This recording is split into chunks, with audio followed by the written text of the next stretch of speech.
Hello everyone, I welcome you all to this incredible platform of learn with मिजू। कैसे हैं आप सब अच्छे होंगे, मज़े में होंगे और अच्छे से अपने एग्जाम की प्रिपरेशन कर रहे होंगे। देखिए, आज के इस वीडियो सेशन में हम बात करेंगे आरटीआई एक्ट 2005 के बारे में, आरटीआई एक्ट 2005 के बारे में। कल हमने डिस्कस किया था इंडस वाटर ट्रीटी को। अगर आपने वो वाला लेक्चर नहीं देखा हुआ, जाके देख लेना, काम आएगा। हर एक चीज़ मैंने डिस्कस की थी। ओके, यहाँ पे अगर हम बात करें आरटीआई एक्ट 2005 के बारे में, 2005 के बारे में, तो आपके जेकेपी कंस्टेबल एग्जाम के लिए ये टॉपिक बहुत ज़्यादा इंपॉर्टेंट रहने वाला है। साथ ही साथ अगर आप किसी और अदर एग्जाम की तैयारी कर रहे हैं, जेकेपीएससी की कर रहे हैं, या फिर आप जेकेपीएसआई एनटी एग्जाम की तैयारी कर रहे हैं, तो उसके लिए भी ये इंपॉर्टेंट रहेगा। ओके, शुरू करते हैं हम अपनी इस क्लास को। अगर आप चैनल पे नए हैं तो चैनल को सब्सक्राइब कर देना, वीडियो को लाइक कर देना, अपने दोस्तों के साथ शेयर कर देना। ये आपका अपना ही यूट्यूब चैनल है। आपसे रिक्वेस्ट रहेगी कि आप अपने पास एक नोटबुक और एक पेन रख लिया करें। जब भी मैं क्लास लेता हूं तो आप जितनी भी इंपॉर्टेंट चीजें होती हैं जो आपने अपने नोट्स में मेंशन नहीं की होती, वो कर लिया करें। ओके जी, चलिए शुरू करते हैं इस प्यारे से सेशन को। वीडियो को लास्ट तक देखना, काफी आपको हेल्प मिलेगी। मेरे प्यारे दोस्तों, बात करते हैं आरटीआई एक्ट 2005 के बारे में। जब हम तो इसका फुल एब्रीविएशन क्या है? Right to information act. ठीक है, right to information act 2005। Right to Information Act 2005 is a law that gives Indian citizen the right to access information from public authorities. देखिए, मेरी बात सुनना। ये जो राइट टू इंफॉर्मेशन एक्ट है ना 2005, अगर हम इसकी बात करते हैं, एक ऐसा लॉ है जो इंडियन सिटीजन को राइट देता है एक्सेस करने के लिए इंफॉर्मेशन को पब्लिक अथॉरिटीज से। याद रखना, क्या देता है? इंडियन सिटीजन को राइट देता है एक्सेस करने के लिए इंफॉर्मेशन पब्लिक अथॉरिटीज से। अब यहाँ पे पब्लिक अथॉरिटीज क्या हो गया? पब्लिक अथॉरिटीज ए बॉडी और इंस्टीट्यूशन, एक ऐसी बॉडी या इंस्टीट्यूशन जो इस्टेब्लिश किया जाता है किसके थ्रू? बाय लॉ के थ्रू। किसके थ्रू? लॉ के थ्रू या फिर कॉन्स्टिट्यूशन के थ्रू। और जो ये हमारे पास इसको ऑन्ड किया जाता है या कंट्रोल किया जाता है पब्लिक अथॉरिटी को, या फाइनेंस किया जाता है, ये किसके थ्रू किया जाता है? गवर्नमेंट के थ्रू किया जाता है मेरे प्यारे दोस्तों। ठीक है, तो ये आप याद रख लेना। अगर हम कुछ एग्जांपल्स की बात करें जैसे पब्लिक अथॉरिटीज की, तो आप ऐसे सोच सकते हैं जैसे कोर्ट हो गया, कोर्ट और ट्राइब्यूनल हो गया, स्कूल्स एंड एजुकेशनल ट्रस्ट हो गए, है ना? इस तरह से ये आपने याद रखना, इंपॉर्टेंट रहेगा। मैंने क्या कहा? राइट टू इंफॉर्मेशन एक्ट एक ऐसा एक्ट है जो क्या देता है? इंडियन सिटीजन को राइट देता है एक्सेस करने के लिए इंफॉर्मेशन पब्लिक अथॉरिटीज से। तो ये आप याद रखेंगे। देखिए मेरे प्यारे दोस्तों, हमें हर एक चीज इसके बारे में डिस्कस करेंगे। जो ये हमारे पास राइट टू इंफॉर्मेशन एक्ट 2005 था, ये हमारे पास एक फंडामेंटल राइट भी है। कहाँ पे है? अंडर आर्टिकल 19(1) में। ठीक है, जो अंडर आर्टिकल 19 है और उसका सब क्लास फर्स्ट है। ठीक है, उसमें ये हमारे पास इंडियन कॉन्स्टिट्यूशन के राइट टू इंफॉर्मेशन एक फंडामेंटल राइट भी है। याद रखना, इन 1976 में क्या होता है मेरे प्यारे दोस्तों? अभी सिंपल लैंग्वेज में समझा रहा हूँ। जो हमारे पास एक केस होता है Raj Narayan versus state of Uttar Pradesh, ये एक केस होता है। उसी केस के थ्रू ये हमारे पास जो आरटीआई एक्ट है, राइट टू इंफॉर्मेशन एक्ट है, ये एक फंडामेंटल राइट जो है अंडर आर्टिकल 19 सब क्लास फर्स्ट में रखा जाता है इंडियन कॉन्स्टिट्यूशन के। ये चीज आप समझ लेना, हो सकता है आपको एग्जामिनर क्वेश्चन पूछ ले। ओके, इंपॉर्टेंट है। और केस का नाम क्या बताया? 1976 में Raj Narayan versus state of Uttar Pradesh. चलिए, ये तो अलग बात है। बात करते हैं हम यहाँ की कि जो हमारे पास ये एक्ट है, ये पास होता है 2005 में। कब होता है? 2005 में ये एक्ट पास किया जाता है और इफेक्ट में आता है अक्टूबर 12, 2005 में। 12 अक्टूबर 2005 को ये हमारे पास क्या होता है? इफेक्ट में आता है। मेरे प्यारे दोस्तों, ये डेट बहुत ज्यादा इंपॉर्टेंट है कि ये एक्ट पास कब किया गया था? 2005 में किया गया था। देखें, जेकेपी के अगर हम पेपर की बात करें तो आपको क्वेश्चन का लेवल इतना हार्ड भी नहीं होगा, लेकिन आपने जो प्रिपरेशन करनी है वो अच्छे लेवल की करनी है, क्योंकि कंपटीशन ही ऐसा है। ठीक है, तो एक्ट जो है ये पास हुआ 2005 में और इफेक्ट में आया ऑन अक्टूबर 12, 2005 में। ठीक है, 12 अक्टूबर 2005 में ये इफेक्ट में आया। जो चीज़ें मैंने इस स्लाइड में आपको समझाई, आपको समझ आ चुकी होंगी कि राइट टू इंफॉर्मेशन एक्ट क्या है और ये हमारे पास कब पास हुआ और कब ये इफेक्ट में आया। क्लियर? चलिए ठीक है। और ये हमारे पास राइट टू इंफॉर्मेशन जो है एक्ट, ये एक फंडामेंटल राइट है अंडर आर्टिकल 19। ठीक है, सब class first of the Indian constitution. और किसके थ्रू आया? 1976 में हमारे पास जो Raj Narayan versus state of Uttar Pradesh का केस हुआ था, उसी से हमारे पास यहाँ पे इसको डाला गया कॉन्स्टिट्यूशन के आर्टिकल 19 फर्स्ट में। चलिए ठीक है, ये तो आपको समझ आ गया। यहाँ तक समझ आ गया है। चलिए आगे चलते हैं। यहाँ पे नोट लिखा गया है, देखें, right to information act of 2005 replace the freedom of information act 2002। बहुत ही ज्यादा इंपॉर्टेंट पॉइंट है। मेरे प्यारे दोस्तों, याद रखना कि जो राइट टू इंफॉर्मेशन एक्ट है, आरटीआई, क्या कहा मैंने कि जो right to information RTI act है ना 2005, इसने रिप्लेस किसको किया था? इसने रिप्लेस किया था freedom of information act of 2002। बहुत ज्यादा इंपॉर्टेंट पॉइंट है। मुझे क्यों लगता है ये क्वेश्चन आपके एग्जाम में आ सकता है कि किसको इसने रिप्लेस किया। मैंने कहा इसने रिप्लेस किया था फ्रीडम ऑफ इंफॉर्मेशन एक्ट 2002 को। ठीक है, ये समझ आ गया? ठीक है जी। अब यहां पे ना आपको एक बात याद रखनी है कि जो आरटीआई एक्ट है also repealed the official secrets act of 1923। इसने किसको भी हमारे पास रिपील्ड किया है? ऑफिशियल सीक्रेट एक्ट ऑफ 1923, जो 1923 का ऑफिशियल सीक्रेट एक्ट था, and other British laws and rules को भी। ये पॉइंट भी आप याद रखेंगे। यहां तक आपको कोई भी परेशानी नहीं होनी चाहिए। चलिए आगे चलते हैं। अच्छा, एग्जामिनर अगर आपसे पूछेगा कि इसके ऑब्जेक्टिव्स क्या है राइट टू इंफॉर्मेशन एक्ट के, तो बहुत ही इंपॉर्टेंट है। इसके ऑब्जेक्टिव्स की बात करें ना मेरे प्यारे दोस्तों, इंपावरिंग करना सिटीजन को। जैसे कि मैं अभी आपको बता रहा था, मेन बात यही है कि ये इंपावर करता है सिटीजन को। ठीक है, इन्फॉर्म करता है सिटीजन्स को अबाउट देयर राइट्स, उसके राइट के बारे में, एंड गवर्नमेंट एक्टिविटीज के बारे में। जैसे मैंने अभी आपको कहा था कि इसी के थ्रू जो है आप सरकार से सवाल कर सकते हैं, सरकार पे सवाल उठा सकते हैं कि सरकार ने जो काम कर रही है और वो पैसा कहाँ पे लगा रही है, क्या काम कर रही है, क्या वो पैसा सही जगह लग रहा है या नहीं लग रहा है। जैसे कि मैं बात कर रहा था आपसे, तो ये आप याद रखना, ये इंपावर करता है सिटीजन को। ठीक है, इन्फॉर्म करता है सिटीजन को अबाउट देयर राइट्स के बारे में, गवर्नमेंट एक्टिविटीज के बारे में, और ये प्रमोटिंग करता है ट्रांसपेरेंसी को। किसको ये प्रमोट करता है मेरे प्यारे दोस्तों? ट्रांसपेरेंसी को। ये क्या करता है? प्रमोट करता है और इनहांसिस करता है ओपननेस इन गवर्नमेंट ऑपरेशन में। याद रखना, इंपॉर्टेंट होगा। और प्रमोटिंग करता है अकाउंटेबिलिटी को भी। ठीक है, ये होल्ड करता है गवर्नमेंट आंसरेबल टू सिटीजन। क्या करता है ये? प्रमोटिंग करता है अकाउंटेबिलिटी को। और करप्शन की बात करें तो aim to reduce corruption, corruption का खात्मा करने के लिए भी अगर हम बात करें, आरटीआई एक्ट एक ऐसा एक्ट है कि इससे जो है करप्शन को भी कम किया जा सकता है। और मेकिंग डेमोक्रेसी वर्क, और जो है पूरी तरह से जो है डेमोक्रेसी का वर्क इसके थ्रू चल सकता है। इंश्योर करता है democracy serve the people. Important है, ये ऑब्जेक्टिव्स हैं right to information act, RTI act 2005 के। इंपावरिंग करना सिटीजन को, कि वो सिटीजन को इन्फॉर्म करता है उनके राइट्स के बारे में कि उनके राइट्स क्या हैं, ओके, उनके साथ क्या सही हो रहा है या गलत हो रहा है। ठीक है, उसके बारे में ये इन्फॉर्म करता है। ठीक है, और प्रमोट करता है ट्रांसपेरेंसी को। ठीक है, और प्रमोटिंग करता है अकाउंटेबिलिटी को। करप्शन की अगर हम बात करें, एम इसका क्या है? रिड्यूस करना, करप्शन को कम करना, और मेकिंग डेमोक्रेसी वर्क, जो है हमारे पास डेमोक्रेसी वर्क को अच्छा बनाना। ये सारे के सारे किसके ऑब्जेक्टिव्स हैं? राइट टू इंफॉर्मेशन एक्ट 2005 के ऑब्जेक्टिव्स हैं। तो ये भी आप याद रखेंगे, इंपॉर्टेंट होगा। चलिए अब यहां पे इस स्लाइड को देखते हैं मेरे प्यारे दोस्तों।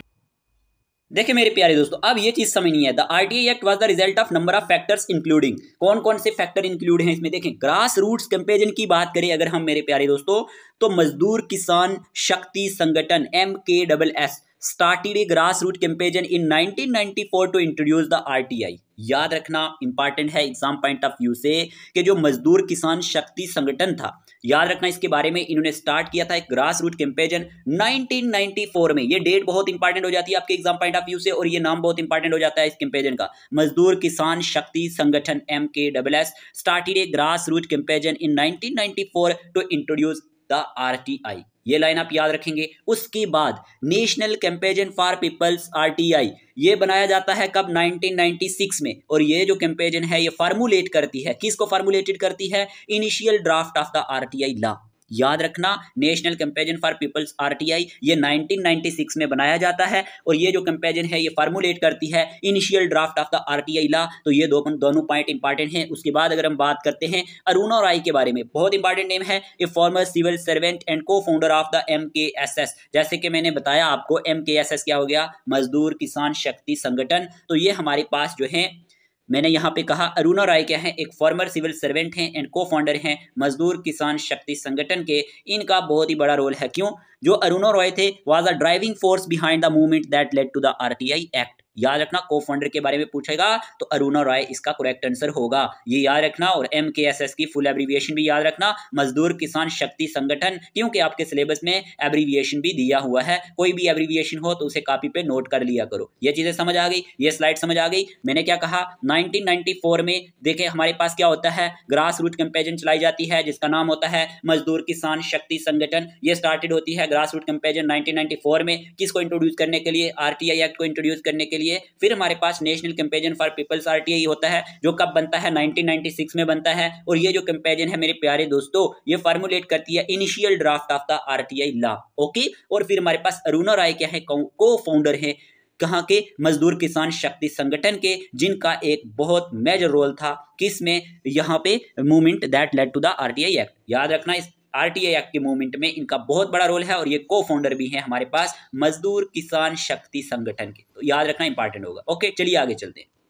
ये चीज तो मैंने आपको बता दी, जैसे कि मैंने आपको ऑब्जेक्टिव्स बताए कि आरटीआई एक्ट इंपावर्स करता है सिटीजन्स को to hold the government accountable and to prevent corruption, कि इसी से आप क्या कर सकते हैं, हमारे पास करप्शन से मतलब बच सकते हैं, करप्शन को कम कर सकते हैं इसके थ्रू। और ये इंक्रीज करता है ट्रांसपेरेंसी को, बढ़ाता है by providing information on government policies, schemes and functioning. तो ये सारे के सारे जो है ये ऑब्जेक्टिव में ही आता है आरटीआई एक्ट के, तो याद रख लेना। उसके बाद ना इंपॉर्टेंट नोट लिखा गया है, जैसे कि मैंने कहा था कि राइट टू इन्फॉर्मेशन क्या है, एक फंडामेंटल राइट है अंडर आर्टिकल 19 सब class first of the Indian constitution. और 1976 में क्या होता है कि हमारे पास Rajnarayan versus state of Uttar Pradesh का जो केस होता है, उसके थ्रू हमारे पास ये जो आरटीआई एक्ट है, ये एक फंडामेंटल राइट जो है 19 में जो है इंडियन कॉन्स्टिट्यूशन के डाला जाता है। तो याद रखना आर्टिकल 19 जो sub class first of the Indian constitution है, ये गारंटी करता है the right to all citizen. ये इंपॉर्टेंट आर्टिकल हो जाएगा एग्जाम पॉइंट ऑफ व्यू से, याद रखना। और खास करके याद रखना freedom of speech and expression की बात होती है इसमें। This includes the right to express views. इसमें क्या होता है, ये क्या इंक्लूड करता है, right to express views and opinions through words, pictures, movies, banners and more. लेकिन it also includes the right to access information which is the basis for the right to information RTI act. अब आपको ये पता होना चाहिए, ये मालूम होना चाहिए मेरे प्यारे दोस्तों, आर्टिकल 19 सब class first of the Indian constitution जो है, उसी में राइट टू इंफॉर्मेशन एक फंडामेंटल राइट भी है under article 19 first of the Indian constitution. तो ये चीजें समझ आ गई। ओके ठीक है, आगे चलते हैं। अब यहाँ पे मोस्ट इंपॉर्टेंट पॉइंट दिए गए हैं, याद रखना, एक एक चीज नोट करना, मैं आपको बोर नहीं करूंगा। देखें इसमें सेक्शंस भी हैं, पार्ट भी हैं, शेड्यूल भी हैं, लेकिन आज के इस लेक्चर में मैं आपको बैकग्राउंड जो भी पार्ट हैं, जितनी भी सेक्शन हैं, वो सारी चीजें बता दूंगा। लेकिन सेक्शंस जो है उनको इन डिटेल एक और सेशन लाऊंगा, फिर आपके लिए ज्यादा इजी हो जाएगा। अगर मैं आज यहीं पे सब कुछ पढ़ाऊंगा तो आपके लिए ये खिचड़ी पक जाएगी और आपको कुछ भी समझ नहीं आएगा कि सर ने क्या पढ़ाया, ऊपर ऊपर से जाएगा। इसलिए मैं आपको बोर यहाँ फील नहीं करवाना चाहता, बस जो इंपॉर्टेंट पॉइंट्स बता रहा हूँ वही नोट करते जाओ। ओके, काम आएंगे। देखिए मोस्ट इंपॉर्टेंट पॉइंट्स क्या है, मैंने कहा 1996 में क्या होता है, national comparison for people's right to information NCPRI formulated an initial draft of the right to information RTI law. आपसे एग्जामिनर पूछे ना कि हमारे पास initially draft of the right to information law जो है ये हमारे पास फॉर्मुलेट किया गया था, तो ये 1996 में national comparison for people's right to information NCPRI ने फॉर्मुलेट किया था। बहुत इंपॉर्टेंट है। Okay, initial draft of the right to information RTI law. फिर उसके बाद 1997 में क्या होता है, बहुत इंपॉर्टेंट पॉइंट है, Tamil Nadu became the first Indian state to pass a right to information RTI law. ये क्वेश्चन भी अपने ही आप में बहुत ज्यादा इंपॉर्टेंट है कि 1997 में 1997 में तमिलनाडु जो है ये पहली फर्स्ट इंडियन स्टेट बनती है जो पास करती है right to information RTI law को। समझ आया? ओके ठीक है। फिर क्या होता है, फिर हमारे पास 2002 में हमारे पास मेरे प्यारे दोस्तों पार्लियामेंट पास करती है freedom of information FOI act, but it could not be implemented. बात हो रही है 2002 की कि यहाँ पे किसको पास किया गया था, फ्रीडम ऑफ इंफॉर्मेशन एक्ट को किया गया था। मैंने अभी पहले आपको नहीं बताया था कि किसको इसने रिप्लेस किया, इसी को इसने रिप्लेस किया था आरटीआई एक्ट 2005 ने। ओके, और 2005 यानी 2005 की बात करें मेरे प्यारे दोस्तों, right to information RTI act was passed on the recommendation of the national advisory council NAC and went into effect on October 12, 2005। कि क्या होता है, 2005 में right to information act pass किया जाता है, किसकी रिकमेंडेशन पे, नेशनल एडवाइजरी काउंसिल की रिकमेंडेशन पे। ये पॉइंट भी इंपॉर्टेंट है, याद रखना, on the recommendations of national advisory council NAC and went into effect on October 12, 2005। ये पॉइंट याद रख लेना, इंपॉर्टेंट होगा। ये क्रोनोलॉजी भी याद रख लेना, कोई पता नहीं होता, आजकल JKSSB क्रोनोलॉजी पे भी बेस्ड क्वेश्चन पूछ लेता है, तो क्रोनोलॉजी इंपॉर्टेंट हो जाती है। 1996 में क्या हुआ, 1997 में क्या हुआ, 2002 में क्या हुआ, 2005 में क्या हुआ, आपको समझ आ चुका होगा। बिल्कुल सिंपल लैंग्वेज में समझा रहा हूं। ओके चलिए ठीक है। अगर सेशन अच्छा लग रहा है तो वीडियो को लाइक कर दो। अब देखें ना, ये डेट याद रखना, मई 11, 2005 में ये इंट्रोड्यूस होता है लोकसभा में। प्यारे दोस्तों क्या होता है, 11 मई 2005 में ये हमारे पास लोकसभा में इंट्रोड्यूस होता है और 12 मई 2005 में ये राज्यसभा में इंट्रोड्यूस होता है। ओके, और जून 15 2005 में इसको मतलब क्या मिलती है, असेंट मिलती है, मंजूरी मिलती है किसकी, प्रेसिडेंट की। रिसीव्ड प्रेसिडेंशियल असेंट ऑन 15 जून 2005, याद रखना 15 जून 2005। फिर अक्टूबर 12 यानी 12 अक्टूबर 2005 में क्या होता है, 12 अक्टूबर 2005 में कैम इनटू अफेक्ट, ये अफेक्ट में आता है। ये पॉइंट आप याद रखना, ये बहुत ज्यादा इंपॉर्टेंट पॉइंट है, याद रखना। मैंने इजी लैंग्वेज में यहाँ पे समझाने की कोशिश इसलिए कर रहा हूँ क्योंकि आपको पता है 10th बेस पे भी फॉर्म लगे हैं और कुछ ने पहली बार प्रिपरेशन स्टार्ट की होगी तो उनके लिए समझना थोड़ा मुश्किल होगा, इसलिए मैं बार बार रिपीट भी कर रहा हूँ। तो इसलिए आपको बोर नहीं फील करना है। 11 मई 2005 में ये लोकसभा में इंट्रोड्यूस होता है, 12 मई 2005 में राज्यसभा में इंट्रोड्यूस होता है, 15 जून 2005 में इसको प्रेसिडेंट की असेंट मिलती है, 12 अक्टूबर 2005 में ये इफेक्ट में आता है।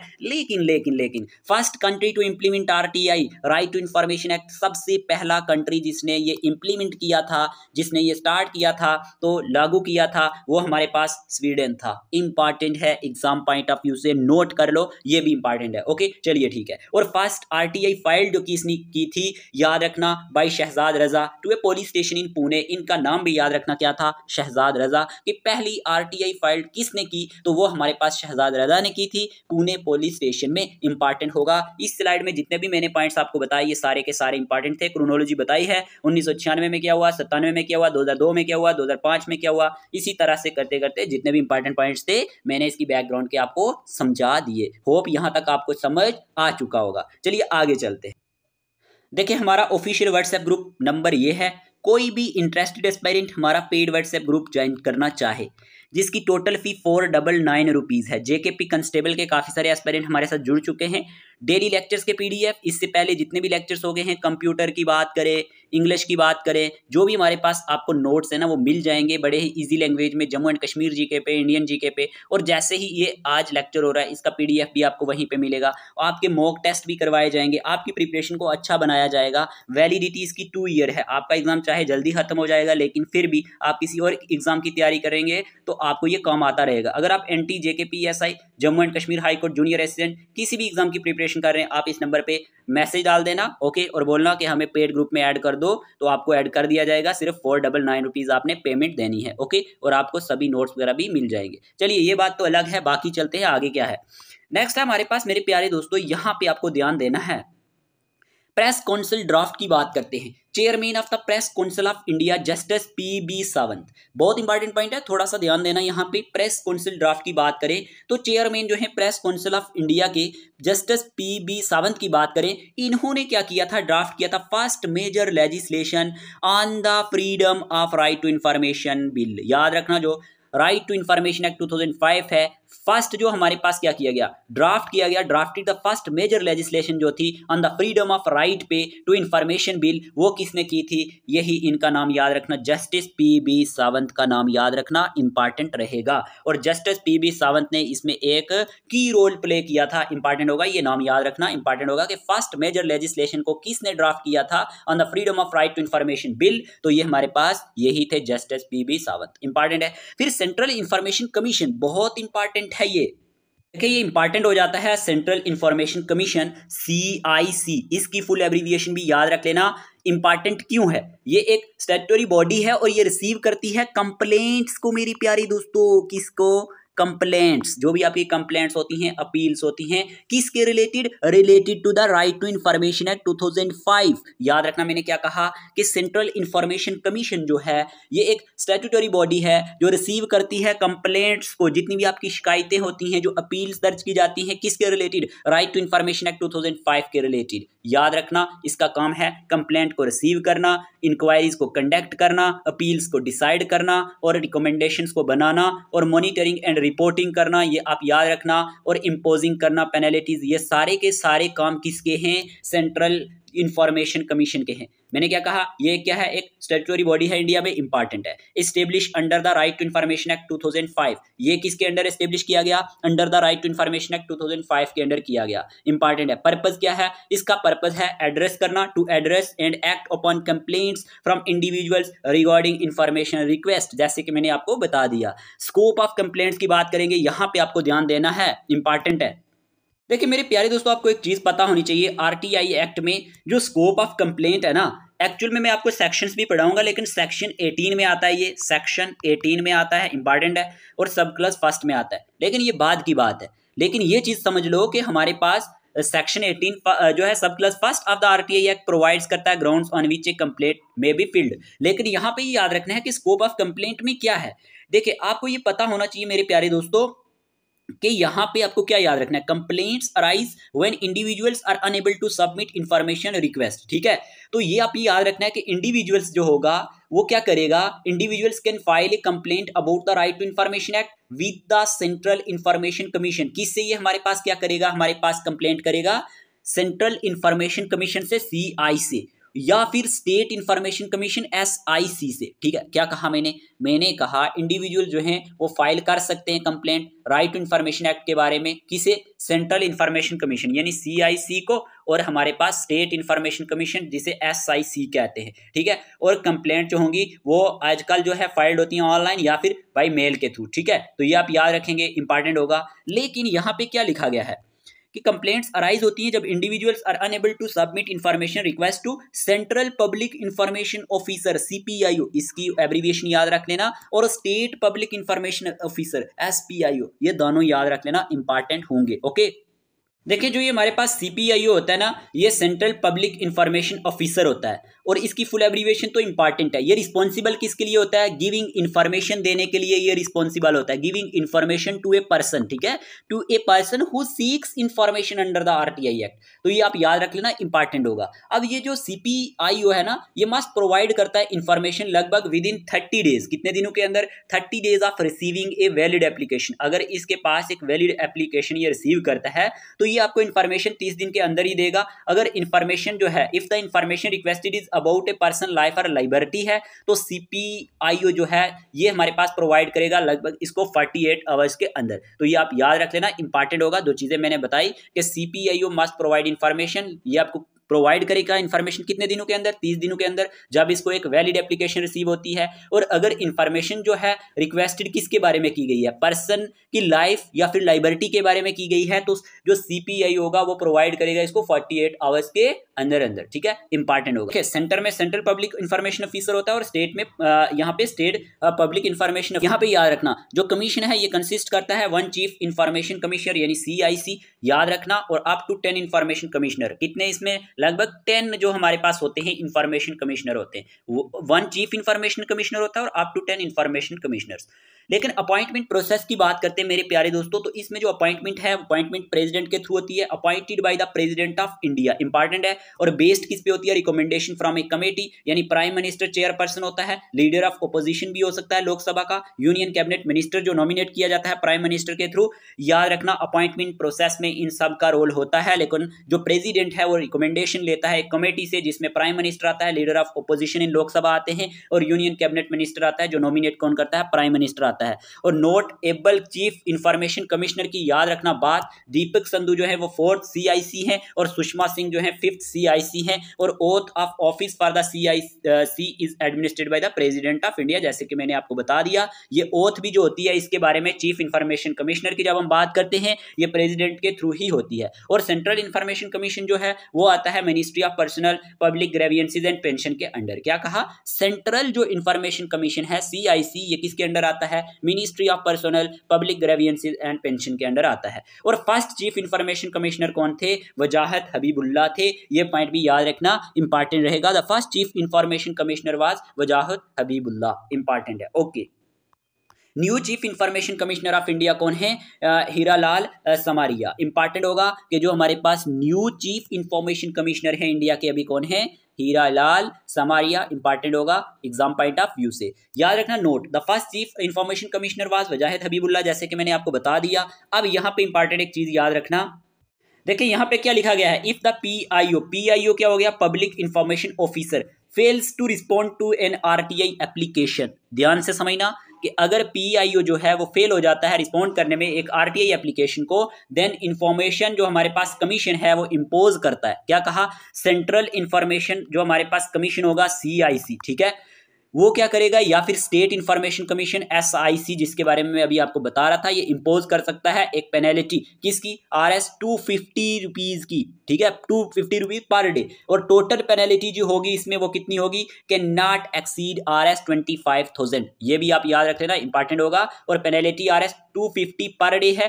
Until the application is received और द फॉर्मेशन इज प्रोवाइडेड। ये आप याद रख सकते हैं, कौन, सेंट्रल इंफॉर्मेशन कमीशन या फिर स्टेट इंफॉर्मेशन कमीशन इंपोज कर सकता है पेनल्टी। याद रखना इंपॉर्टेंट रहेगी, पर डे कितनी है, 250 है, और total penalty can not exceeds RS 25,000। तो ये आप याद रखना इंपॉर्टेंट होगा। और PIO जो पब्लिक इंफॉर्मेशन ऑफिसर है वो पे करेगा, must pay the penalty from their salary से। तो ये भी आप याद रख लेना, the penalty is paid by the PIO, important है, from their salary not by the public authority. तो ये पॉइंट आपके लिए इंपॉर्टेंट हो जाते हैं कि जो पब्लिक इंफॉर्मेशन ऑफिसर होगा वो पेनल्टी पेड करेगा, कहां से करेगा, अपनी सैलरी से करेगा। याद रखना, not by public authority, important है। ओके, समझ आया होगा, ठीक है, ये पॉइंट भी आप याद रख लेना, इंपॉर्टेंट होंगे। चलिए आगे चलते हैं।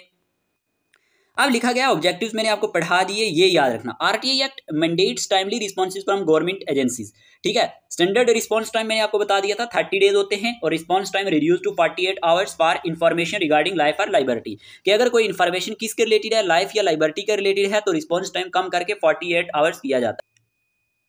देखिए, citizen can appeal to the first appeal authority FAA if dissatisfied with the response. तो याद रखना, इसको आप इस तरह से भी कह सकते हैं, फर्स्ट अपीलेट अथॉरिटी, ठीक है।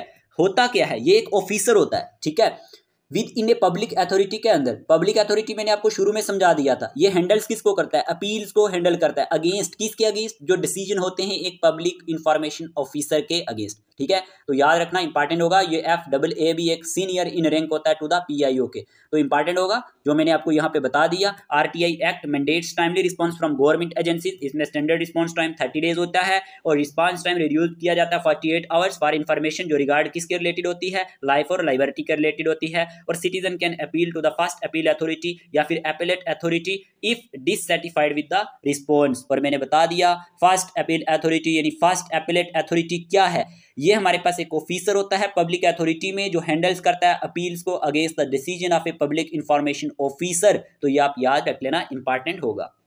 अब यहाँ पे एक नोट लिखा गया है, right to information RTI act 2005 was passed by the United Progressive Alliance first UPA government under prime minister doctor Manmohan Singh. तो ये पॉइंट याद रख लेना कि जब राइट टू इंफॉर्मेशन एक्ट 2005 में पास किया गया था तो तब हमारे पास PM कौन थे, तो तब PM हमारे पास डॉक्टर मनमोहन सिंह थे। इस तरह के क्वेश्चन आ जाते हैं एग्जाम में, तो ये पॉइंट भी आपके एग्जाम पॉइंट ऑफ व्यू से इंपॉर्टेंट है। ओके, चलिए ठीक है। फिर RTI एक्ट 2005 जो है ये एक सेंट्रल लॉ है, बड़े ध्यान से समझना इस चीज को। RTI एक्ट 2005 क्या है, एक सेंट्रल लॉ है, ये एप्लीकेबल होता है across India excluding Jammu and Kashmir. लेकिन ये पहले की बात थी मेरे प्यारे दोस्तों, RTI एक्ट 2005 जो है ये क्या है, हमारे पास सेंट्रल लॉ है और ये एप्लीकेबल होता है across India excluding Jammu and Kashmir. पहले की बात हो रही है, अब देखना Jammu and Kashmir RTI act 2009 was modelled on the RTI act 2005 after reorganisation act 2019। ये पॉइंट इंपॉर्टेंट हो जाता है कि Jammu and Kashmir RTI act 2009 जो था इसको मॉडल किया गया किसके बेस पे, RTI एक्ट 2005 के बेस पे आफ्टर रीऑर्गेनाइजेशन एक्ट 2019 के बाद।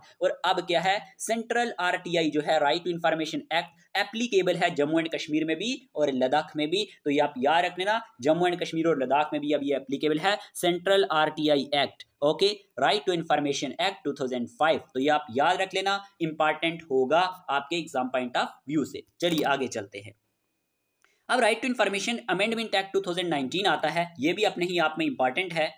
देखिए ये जो हमारे पास right to information amendment act 2019 आया, इसमें क्या होता है कि ये हमारे पास क्या करता है, बहुत इंपॉर्टेंट है, इसमें कंट्रोल होता है सेंट्रल गवर्नमेंट का। यहाँ पे सेंट्रल गवर्नमेंट के पास ज्यादा कंट्रोल है किसके ऊपर, टर्म ऑफ ऑफिस के ऊपर, ठीक है। उसके बाद हमारे पास सैलरीज के ऊपर, working condition of central and state information commissioner के ऊपर। तो ये आप याद रखेंगे, इंपॉर्टेंट होगा कि इसमें क्या किया गया, जो right to information amendment act 2019 का आया, डिटर्मिनेशन होगी टर्म ऑफ ऑफिस की, सेंट्रल गवर्नमेंट सेट करेगी term for information commissioners ICS and chief information commissioners. पास determination of term of office कौन अब डिसाइड करेगा, सेंट्रल गवर्नमेंट करेगी। तो ये आप याद रख लेना, इंपॉर्टेंट होगा। दिस वाज, ये पहले क्या था, प्रीवियसली सेट एज 5 ईयर, पहले ये 5 साल था और until the age of 65। Okay, और अब ये सब चीजें कौन डिसाइड करेगा, ये हमारे पास सेंट्रल गवर्नमेंट ही डिसाइड करेगी। और फिर हमारे पास डिटर्मिनेशन ऑफ सैलरीज एंड जो हमारे पास अलाउंसेज होते हैं, सेंट्रल गवर्नमेंट जो है वो सैलरीज को भी सेट करेगी और जो कंडीशंस होंगी सर्विस की ICS के लिए एंड CIS के लिए, ठीक है, CIC के लिए, सॉरी, कि सैलरीज की बात करें, सेंट्रल गवर्नमेंट के नो डिटरमाइन द सैलरीज, ठीक है, जितने भी हमारे पास CIC हैं या ICS हैं, और ये हमारे पास प्रीवियसली इक्वल होती थी सैलरीज किसके, चीफ इलेक्शन कमिश्नर के, CEC के एंड इलेक्शन कमिश्नर ECS के। इंपॉर्टेंट होगा। ओके, तो याद रखना यहाँ पे सैलरी एडजस्टमेंट जो होगी, यहाँ पे पेंशनर्स की बात करें तो सैलरी ऑफ ICS या फिर CICS receiving pension from previous जो हमारे पास service will be reduce by the pension amount. ये सारी चीज़ें आप सेंट्रल गवर्नमेंट ही यहाँ पे डिसाइड करेगा इनके बारे में, कि जो हमारे पास सैलरीज हो गई, determination of term of office हो गया, सैलरी एडजस्टमेंट हो गई, और ये आपने याद रखना इंपॉर्टेंट होगा। और जो भी वर्किंग कंडीशन होंगी ये सारी की सारी अब किसके कंट्रोल में होंगी, सेंट्रल गवर्नमेंट के कंट्रोल में होंगी। Central government can now control the working condition of the CIC and IC, ठीक है, तो ये आप याद रख लेना, इंपॉर्टेंट रहेगा। सैलरी इक्वलिटी की बात करें तो ओरिजिनल सैलरीज मैंने जैसे आपको बताया equal to those of election commissioner होती थी एंड चीफ इलेक्शन कमिश्नर। पहले क्या होता था कि जो इनकी सैलरी होती थी ये किसके बराबर होती थी, इलेक्शन कमिश्नर्स के और चीफ इलेक्शन कमिश्नर के। तो अब जो भी है सारी चीजें कौन डिसाइड करेगा, सेंट्रल गवर्नमेंट ही डिसाइड करेगी, इंपॉर्टेंट है। ओके, फिर यार देखें यहाँ पे चलते हैं। पहले RTI एक्ट 2005 क्या कंसिस्ट करता है, 6 चैप्टर 31 सेक्शन 2 शेड्यूल है। इसके अंदर कितने चैप्टर है मेरे प्यारे दोस्तों, 6 चैप्टर है। कितने चैप्टर है, 6 चैप्टर है। सेक्शन कितनी है, सेक्शन 31 है। ओके, शेड्यूल कितने हैं, 2 शेड्यूल है। इंपॉर्टेंट है। चैप्टर फर्स्ट में क्या आता है, प्रीलिमिनरी आता है, इंपॉर्टेंट है। चैप्टर फर्स्ट में क्या आता है, बहुत ज्यादा इंपॉर्टेंट, याद रखना, एक एक चीज आप ध्यान देना। मैं नेक्स्ट वीडियो में आपको एक्सप्लेन करके बता दूंगा, लेकिन आपको एक ओवरव्यू दे देता हूं ताकि आपको अच्छे से समझ आ जाए कि इसमें एक्चुअल में है क्या क्या। पहला चैप्टर है प्रीलिमिनरी। ओके, सेक्शन इसमें 2 आती हैं, फर्स्ट और सेकंड सेक्शन जो है प्रीलिमिनरी में आता है। इतनी भी चीजें आप याद रख लोगे ना, मुझे लगता है आपको एग्जामिनर जो क्वेश्चन पूछेगा आपका निकल जाएगा JKP के लिए। सेक्शन फर्स्ट में short title, extent and commencement आता है। याद रखना, सेक्शन फर्स्ट में शॉर्ट टाइटल, एक्सटेंट एंड जो कमेंसमेंट आता है। सेक्शन सेकंड में डेफिनेशंस आती हैं और ये फर्स्ट चैप्टर प्रीलिमिनरी में आता है, इंपॉर्टेंट। चैप्टर सेकंड है हमारे पास right to information and obligations of public authorities. क्या आता है, right to information and obligations जो है भी हमारे पास पब्लिक अथॉरिटीज के। तो इसमें सेक्शन थर्ड में आता है राइट टू इंफॉर्मेशन, याद रखना। सेक्शन 4 में आता है obligations of public authorities. Okay, section 5 में हमारे पास आता है designation of public information officer, ठीक है, जैसे मैंने आपको PIO के बारे में बता रहा था। और 6 में आता है रिक्वेस्ट फॉर ऑब्टेनिंग इंफॉर्मेशन, आप कोई भी रिक्वेस्ट जो है उसके बारे में इंफॉर्मेशन ऑब्टेन करना चाहते हैं तो वो सेक्शन 6 में आएगा। और डिस्पोजल ऑफ रिक्वेस्ट, याद रखना, जो डिस्पोजल ऑफ रिक्वेस्ट है वो सेक्शन 7 में आता है, इंपॉर्टेंट है, ठीक है, याद रखना। डिस्पोजल ऑफ रिक्वेस्ट सेक्शन 7 और सेक्शन 8 में हमारे पास exemption from disclosure of information. देखिए नेक्स्ट लेक्चर में ये सारी चीजें मैं आपको सारी सेक्शन एक्सप्लेन करके डिस्कस कर दूंगा, लेकिन आज आप इन सब को ध्यान से देख लो कितनी है कि इसमें क्या क्या आता है, ठीक है। फिर सेक्शन 8 में मैंने आपको बता दिया। सेक्शन 9 में है grounds for rejection to access in certain cases. और सेक्शन 10 में आता है सेवरेबिलिटी, ओके, इंपॉर्टेंट है। और सेक्शन 11 में आता है थर्ड पार्टी इंफॉर्मेशन। याद रखना, थर्ड पार्टी इंफॉर्मेशन किस में आता है, सेक्शन 11 में आता है। ये चीजें समझ आ गई, थर्ड पार्टी इंफॉर्मेशन तक आप देखना। यहां तक 11 तक हमारे पास जो है ना 3 से लेकर 11 सेक्शन ये चैप्टर हमारे पास किसमें आते हैं, ये चैप्टर नंबर 2 में आते हैं, जिसमें हमारे पास right to information and obligations of public authorities बताया गया है। हर एक चीज याद रखना, कौन से चैप्टर में क्या है और कौन कौन सी सेक्शन है, आपसे इस तरह भी क्वेश्चन पूछा जाएगा। ये चीज समझ आ गई, ठीक है। उसके बाद चैप्टर 3 की बात करते हैं। चैप्टर 3 में आता है सेंट्रल इंफॉर्मेशन कमीशन, ठीक है। इसमें क्या आता है, सेक्शन 12, 13 और 14 आता है, इंपॉर्टेंट है। सेक्शन 12 की बात करते हैं तो constitution of central information commission आता है, ठीक है। और सेक्शन 13 में term of office and condition of service आता है। और सेक्शन 14 में removal of chief information commissioner और इंफॉर्मेशन कमिश्नर आता है, इंपॉर्टेंट होगा। ये हमारे पास 3 सेक्शन 12, 13 और 14 ये हमारे पास पार्ट 3 में आते हैं, सेंट्रल इंफॉर्मेशन कमीशन में आते हैं। ठीक है, चैप्टर 3 क्या कहता है, सेंट्रल इंफॉर्मेशन कमीशन के बारे में, उसके आगे सेक्शन है, ये आप याद रखना। उसके बाद चैप्टर नंबर 4 आता है। चैप्टर 4 में आता है स्टेट इंफॉर्मेशन कमीशन। क्या आता है, स्टेट इंफॉर्मेशन कमीशन चैप्टर 4 में आता है। और सेक्शन 15 आती है, 16 आती है और 17 आती है। सेक्शन 15 कहता है constitution of state information commission. Section 16 कहता है term of office and condition of service. किसकी बात हो रही है, स्टेट इंफॉर्मेशन कमीशन के बारे में बात हो रही है, और ये ज्यादा इंपॉर्टेंट है, ये पार्ट बहुत इंपॉर्टेंट है। और removal of state chief information commissioner और स्टेट इंफॉर्मेशन कमीशन का जो रिमूवल है वो सेक्शन 17 में आता है। अगर आपसे पूछा जाए term of office and condition of service कहां पे आती है स्टेट इंफॉर्मेशन कमीशन की, तो सेक्शन 16 में आता है। याद रखना, constitution of state information commission की जितने भी हमारे पास कॉन्स्टिट्यूशन है उसके बारे में वो किस सेक्शन में आता है, सेक्शन 15 में आता है। तो याद रखना, इंपॉर्टेंट रहेगा। ठीक है, यहां तक आपको समझ आ गया कि 15, 16 और 17 ये सेक्शंस चैप्टर 4 में आती हैं। ओके, स्टेट इंफॉर्मेशन कमीशन में।